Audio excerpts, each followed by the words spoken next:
Olá, eu sou Luan Esperandil e falta pouco mais de 2 meses para as eleições de 2022. Então, eu vou trazer aqui nesse vídeo 10 tendências, 10 insights do que revelam as principais pesquisas eleitorais. Eu trabalho aqui com a mediana das pesquisas até para mitigar a margem de erros e vieses que talvez algum levantamento pode estar um pouco mais discrepante dos demais.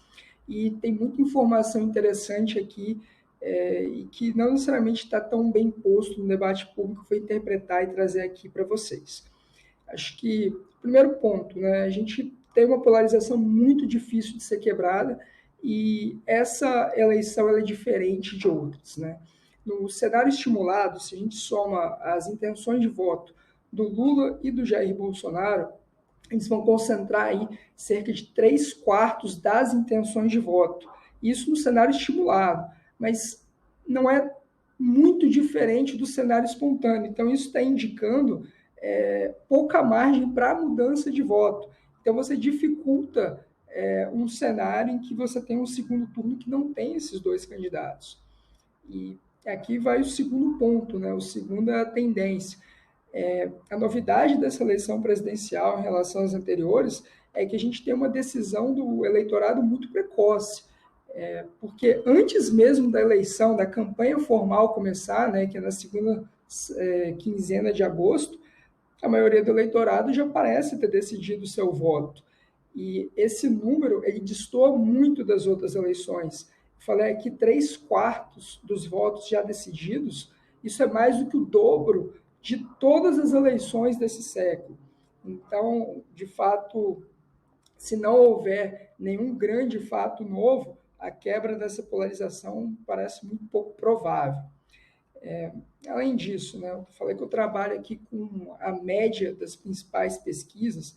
Ao final de junho, né, que é o terceiro ponto, a média das principais pesquisas que eu estou analisando aqui, o Lula estava com 44,5% das intenções de voto e o Bolsonaro estava com 33%.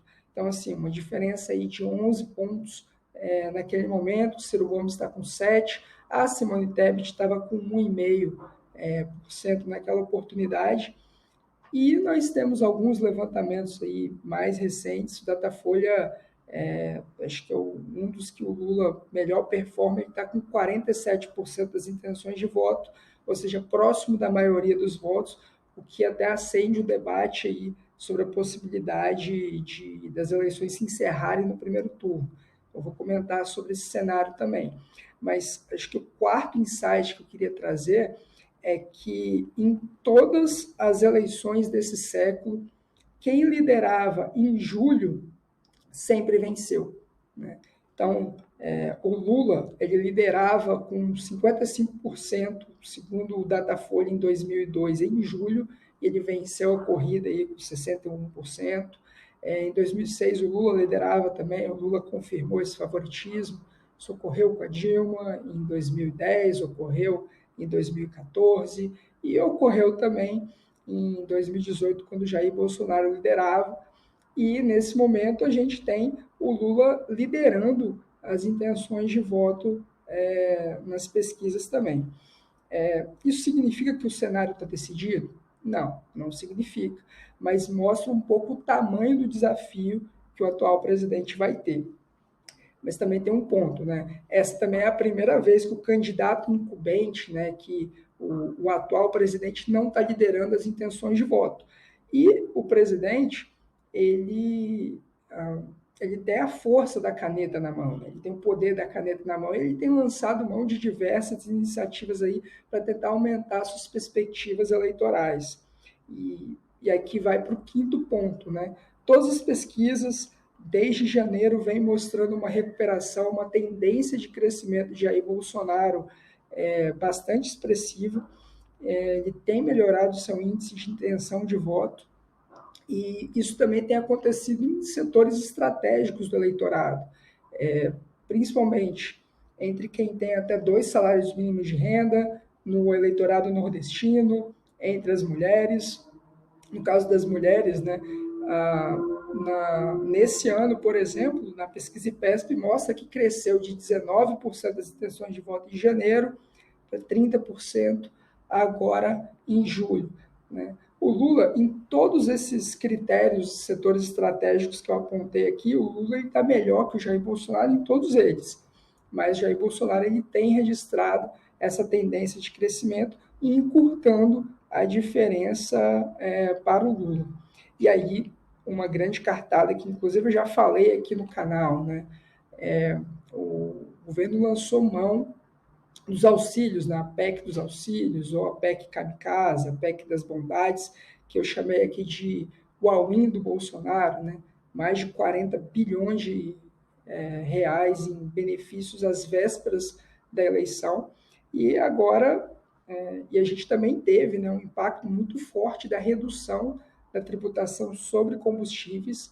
Esse mês, inclusive, a gente teve deflação, né, em julho, então muito em virtude, puxado aí por essa queda nos combustíveis. A grande questão é qual vai ser o impacto que isso vai ter na popularidade do presidente. Em 2020, quando a gente teve o pagamento do auxílio emergencial, demorou entre 2 e 3 meses para a queda na popularidade do presidente voltar a subir e atingir o seu ápice. Ou seja, as pessoas elas começam a receber o auxílio e aí, gradativamente, o humor delas vai melhorando e aí a intenção de voto e a satisfação com o governo atual, ela melhora. Então, o primeiro pagamento vai ser agora em agosto. Então, até as eleições de outubro, elas vão receber aí 3 parcelas desse pagamento.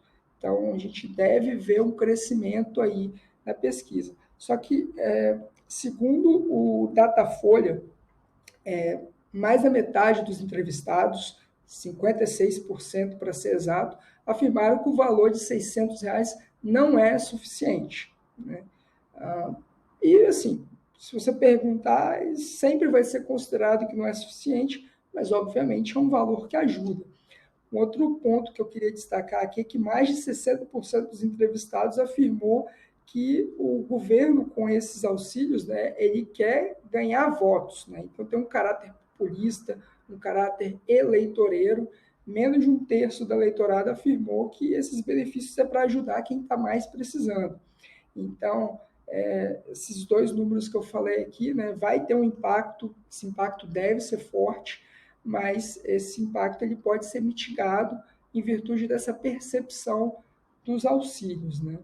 E o 7º ponto que eu queria pegar e apontar aqui, eu já falei sobre o crescimento de Jair Bolsonaro nas pesquisas, mas para vencer a eleição dessa vez não vai ser suficiente só crescimento, não, porque desde 2021 o Lula ele não registrou queda nas intenções de voto, dentro da margem de erro.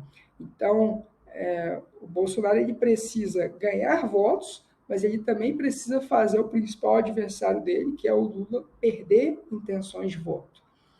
E o 8º ponto aqui dialoga com o 7º, que é uma elevada rejeição do Bolsonaro. De acordo com a pesquisa IPESP de julho, o Bolsonaro era o candidato mais rejeitado. 58% de rejeição. Isso significa que 58% dos entrevistados falaram que não votam em Bolsonaro de jeito nenhum. É uma rejeição muito maior do que, por exemplo, do Ciro Gomes, que tem 47%, muito maior que do Lula, que tem 42%.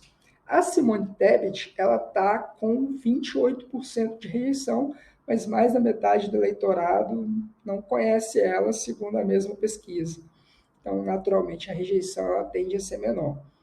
E uma outra pesquisa que também mostra essa rejeição muito forte, né? A pesquisa da Futura Modal apontou aí, né, que 48% dos entrevistados disseram que a continuidade do governo Bolsonaro é a maior preocupação, é o fato que desperta mais medo nelas, né? E também foi perguntado, né, a outra opção era se a volta do PT era o principal medo, e isso foi contrastado com 38%. Ou seja, são quase 10 pontos percentuais de pessoas que acham que a continuidade do governo Bolsonaro é pior do que a volta do PT. Então, E isso é um dado muito importante para a disputa de segundo turno, porque o segundo turno é um momento em que as pessoas elas tendem a votar no candidato que elas rejeitam menos. Não é um voto de simpatia, é um voto predominantemente do candidato que você menos rejeita para que o candidato que você rejeita mais não vença. Então, o Bolsonaro, se ele não conseguir diminuir esse índice de rejeição, a chance, né, a probabilidade de vitória eleitoral dele pode ficar muito complicada. E aí aqui, avançando por o nono ponto, né? Qual que é a principal preocupação do eleitorado? Né? A pesquisa da Futura Modal também perguntou isso, vou pegar esse dado deles. Lembrando que na maior parte das eleições, a principal preocupação era a melhoria de serviços públicos. Né? Foi assim em 2002, 2006, 2010, 2014. Em 2018, a principal preocupação era o combater a corrupção e, dessa vez, a volta, né, da melhoria de serviços públicos volta a estar aí no radar. O principal tema comentado foi o combate à fome, né, com 21% dos entrevistados falando que essa é a principal preocupação. Aí, melhoria da saúde pública e da educação vem com 18% cada uma, reduzir o desemprego com 15%, combater a corrupção só 14%, agora reduzir a inflação, reduzir a violência está com cerca de 5% cada um.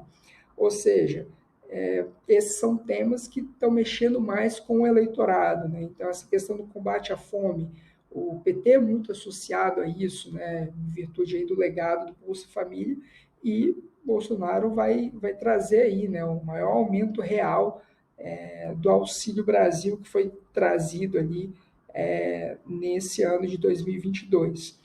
E, para finalizar, né, essa polarização muito forte entre Lula e Bolsonaro e também a fraqueza da terceira via tem levantado a discussão se a gente tem a possibilidade da eleição ser discutida, ser resolvida, né, decidida ainda em primeiro turno. A última vez que a gente teve um cenário tão perto disso acontecer foi em 2006, que era justamente o Lula e o Geraldo Alckmin, né, disputando. Olha só como que a política é nuvem, né? Agora os dois estão juntos na mesma chapa. E naquela oportunidade você não tinha um terceiro candidato forte, né? A terceira candidata foi a Luísa Helena, e mais de 90% dos votos válidos foram para os dois principais candidatos, e o Lula foi por 1,5 ponto percentual que ele não foi eleito em primeiro turno, foi eleito depois em segundo turno. Nas eleições seguintes, né, 2014, 2010, 2018, a gente sempre teve candidaturas com mais de 10% dos votos válidos na terceira posição, e isso sempre contribuiu para que houvesse o segundo turno, né?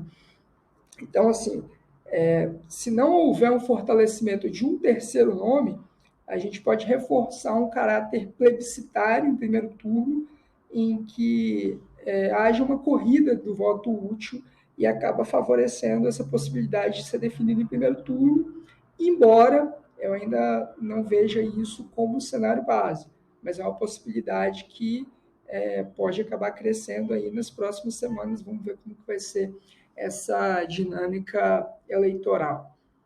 Muito bem, esses foram 10 insights, 10 tendências aí que as pesquisas eleitorais têm mostrado para a gente, o que a gente pode esperar aí dos próximos 2 meses.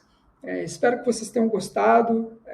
Se tiverem curtido, eu vou pedir aqui para vocês sinalizarem isso para mim, comentem aqui no vídeo, curtam aí, que acho que é importante para dar essa sinalização para eu conseguir entregar o que vocês estão achando legal aqui no canal e trazer mais conteúdo de qualidade para vocês. Muito obrigado e até a próxima.